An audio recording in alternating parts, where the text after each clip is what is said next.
7 chiens, oui. Ça a démarré d'une passion. J'ai toujours été passionnée de border collie depuis que je suis toute petite. J'ai eu mon premier border collie avec qui j'ai beaucoup appris, surtout au niveau de l'éducation. Comment me comporter avec elle pour que tout se passe bien pour elle autant que pour moi. Comment apprendre à mon chien à respecter aussi les autres, que ce soit les humains, les animaux. Ça a été vraiment 5 ans de travail où j'ai vraiment été formée en éducation canine, où je me suis fait former dans plein de domaines en fait, différents dans l'éducation canine pour apprendre à vivre au mieux avec mon chien. Et j'ai eu l'envie d'en avoir un deuxième. Je suis passée par une association pour faire un sauvetage en fait. Et aujourd'hui j'ai investi dans un camping-car avec lequel je me déplace énormément justement pour travailler. Ça me permet de travailler dans toute la France, de rencontrer toutes sortes de personnes et de me dire voilà, je me pose, ça me plaît bien, je médite, je prends l'énergie de l'endroit. C'est tout des choses qui m'ont appris en communication animale. Cette façon qu'ils avaient de me dire que le plus important, c'était de me reconnecter à la nature, de me reconnecter à moi-même. C'est un travail qui se pratique autant pour aider les autres que pour s'aider soi-même. Et ça n'a pas de prix. Il a envie quand même de goûter, mais... Non, mais il les veut cuites. Il aime bien, mais il les veut cuites. Je le ferai après. C'était bon? Miam miam. Et c'est parti. Miam, c'est quand tu veux. Si t'as quelque chose à dire à maman ou à papa, tu commences par qui tu veux. Maman.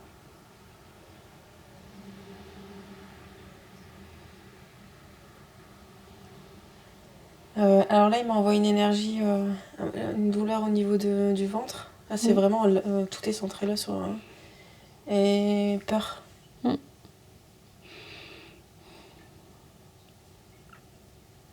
Après, il me parle d'engagement et de responsabilité. Et il dit c'est pas des doutes, mais c'est des grosses peurs.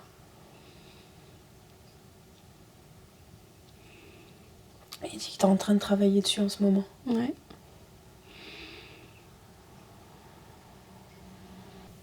Il dit que contrairement à l'image que tu renvoies, tu es loin d'être, il me dit casse-pied, embêtant vis-à-vis des autres. Il dit que c'est pas toi, t'es pas comme ça. Mais ça peut être l'image que tu renvoies vis-à-vis des autres. Il dit qu'il est content que tu sois arrivé dans sa vie. Il dit non, c'est toi qui es venu vers moi. C'est lui qui l'a trouvé. Donc il dit laisse-moi dire que je suis content que tu sois arrivé dans ma vie.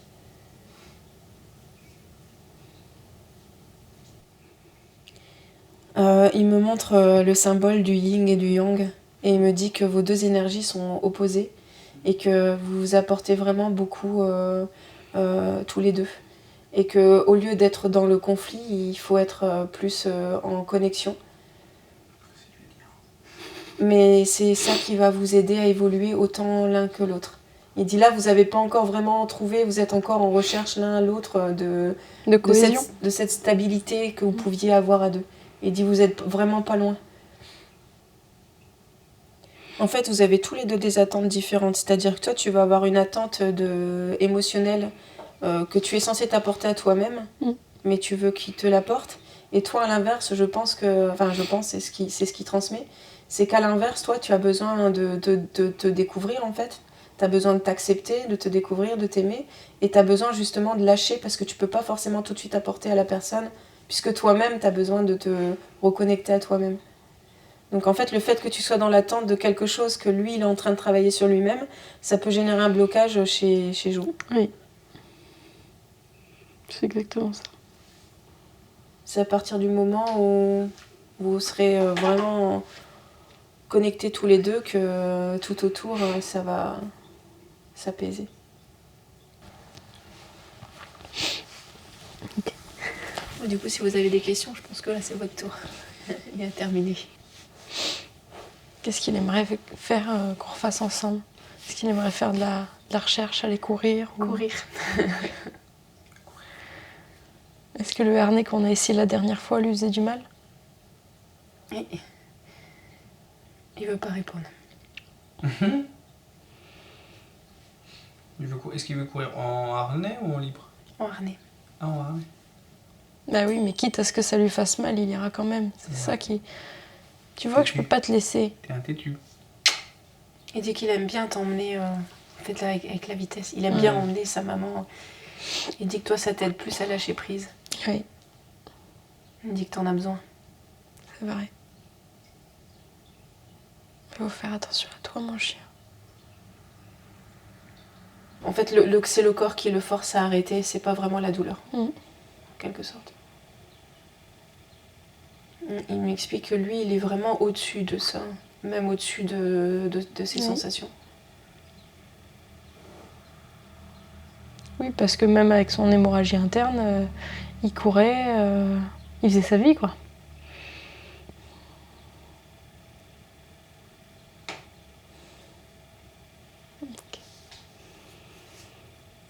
Il a vraiment envie de profiter en fait de sa vie à fond et de pas forcément perdre du temps à s'arrêter. Il est un petit peu comme vous, il dit.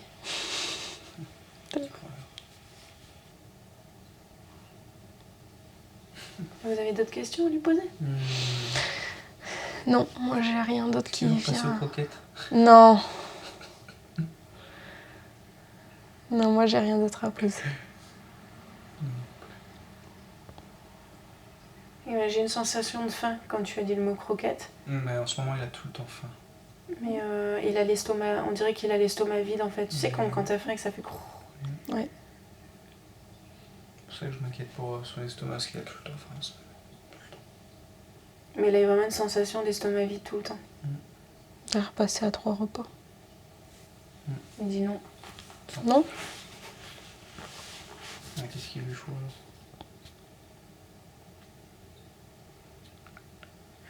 En fait, il me dit, je pense qu'il y a un problème.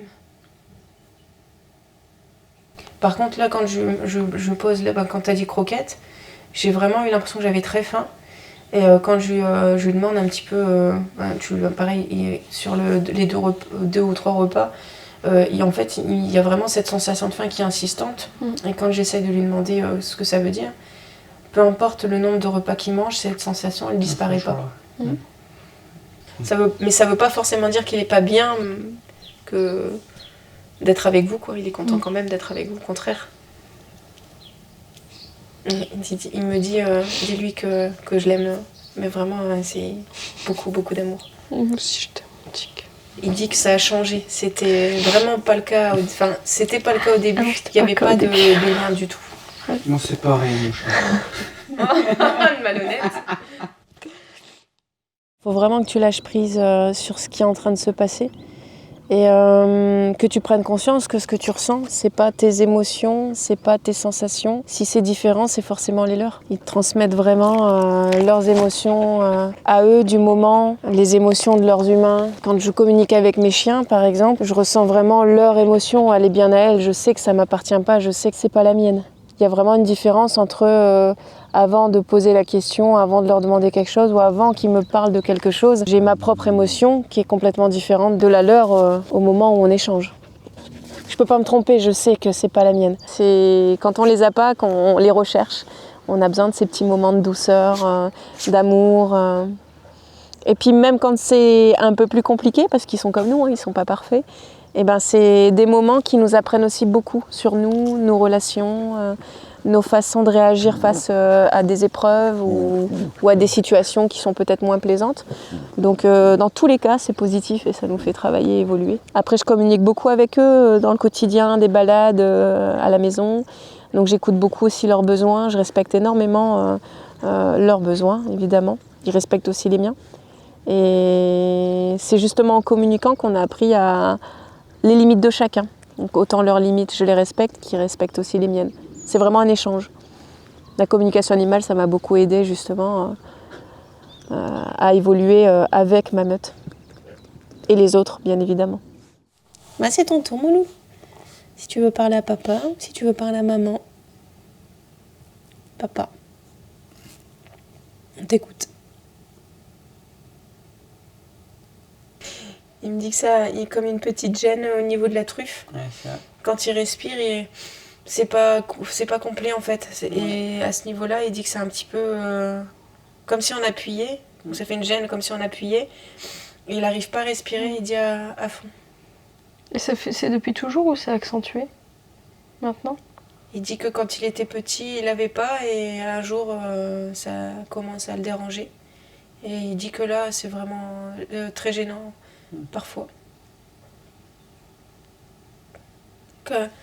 Et tu sais, comme quand tu vas à la piscine, des fois, tu as de l'eau dans ton nez. Ouais. Ça fait cette sensation-là et j'ai l'impression que l'eau, ça le gêne aussi, du coup, des fois. Oui, parce que dès qu'il se met sur le dos ou qu'il fait un effort, il dirait qu'il va éternuer, il s'étouffe, ouais. Il s'étouffe. Est-ce que ça vous intéresse de voir un petit peu au niveau de ses yeux ce qu'il voit?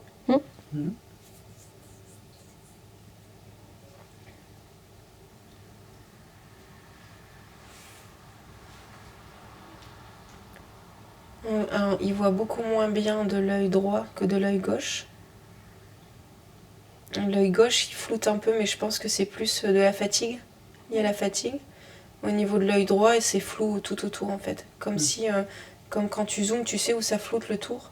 Ça fait vraiment cette sensation-là. D'accord. Donc, du coup, il a un peu les yeux qui brûlent, mais comme quand t'es fatigué. Il dit que la sensation, il l'a tout le temps. Est-ce que de lui mettre des gouttes, ça l'aiderait du coup? Il dit que non. Il n'aime pas qu'on touche à ses yeux. À la fin de la journée, il peut être un petit peu grognon. Il s'excuse, il dit que c'est parce que des fois, il a mal à la tête. Il dit que ses yeux ont trop travaillé. De toute façon, il part bouder tout seul dans sa chambre. Non, il dit qu'il boude pas, il veut juste se reposer. Mais il dit que des fois, quand on vient l'embêter, il peut être un peu grognon parce que il a vraiment mal, il a comme une barre à la tête. C'est vraiment la migraine des yeux fatigués. C'est lié à ses yeux. Il dit que c'est que surtout quand il est plus sorti ou qu'il a dû beaucoup travailler et beaucoup se concentrer. Et il a les yeux qui brûlent, du coup il a du mal à les garder ouverts.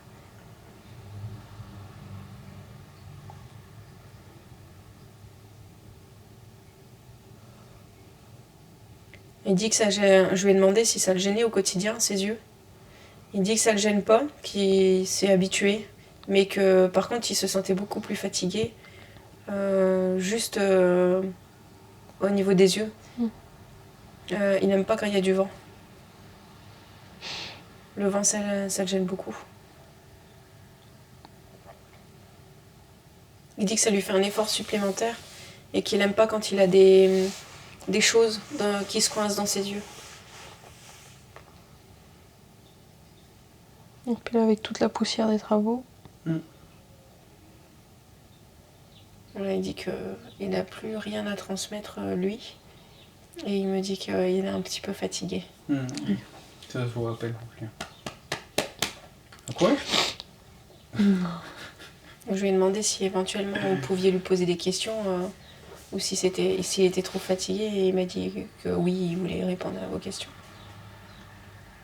Une question pour lui? Il a déjà répondu à beaucoup de choses. C'est le chien le plus formidable du monde. Ouais, exceptionnel. Bah ouais, forcément c'est le mien. C'est du chien de berger, c'est normal. C'est le mien.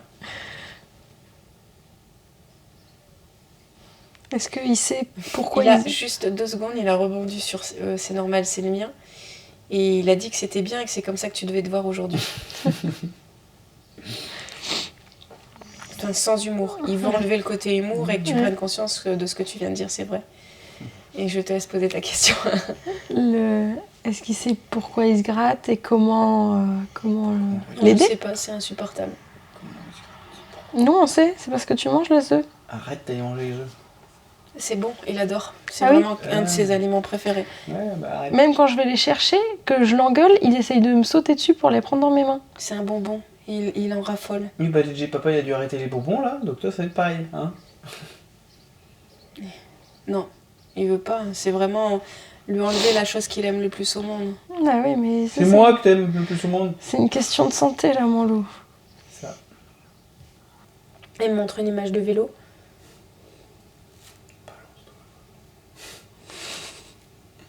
il voudrait faire une activité avec toi, tout seul. Il dit qu'avant, vous créiez beaucoup de liens à deux. Vous faisiez beaucoup de choses à deux, que tous les deux, parce que c'était important pour toi d'avoir du lien qu'avec lui. Et il dit que maintenant, t'as plus beaucoup le temps pour le faire. Ça lui manque un peu. Si on n'est pas bien, ils sont pas bien. Si on est bien, ils sont bien. Ils vont pas forcément avoir les mêmes réactions que nous, la même manière d'extérioriser ou d'exprimer leurs émotions, qu'elles soient bonnes ou mauvaises. Ce sera différent de nous, ou alors identique. Ça dépend de la relation qu'on a avec son chien et puis aussi du caractère du chien et de l'humain. Mais les émotions sont énormément liées à nos émotions à nous. Mais différentes, c'est-à-dire pas d'ego, il n'y a pas de tout ça. Alors que nous, on va plus se mettre de barrières. Eux, ils ne se mettent pas de barrières, ils sont vraiment sans filtre, c'est le mot. Alors disons que quand tu apprends, quand tu te fais former en communication animale, c'est vraiment quelque chose que tu vas essayer de provoquer au début. Tu vas libérer certains canaux qui vont faire le canal de l'émotion, le canal des images qu'on va t'envoyer, des sensations, de l'odeur, du toucher et de la parole. Mais à mon stade aujourd'hui, je le provoque plus en fait. À partir du moment où je suis avec mes chiens, ils ont envie de me parler, je suis totalement ouverte à la communication animale. On a tous cette capacité, sauf que la plupart ont fermé cette connexion avec les animaux. Et à partir du moment où on commence à l'ouvrir, on peut rester totalement ouvert. Et j'adore même communiquer avec toutes sortes d'animaux.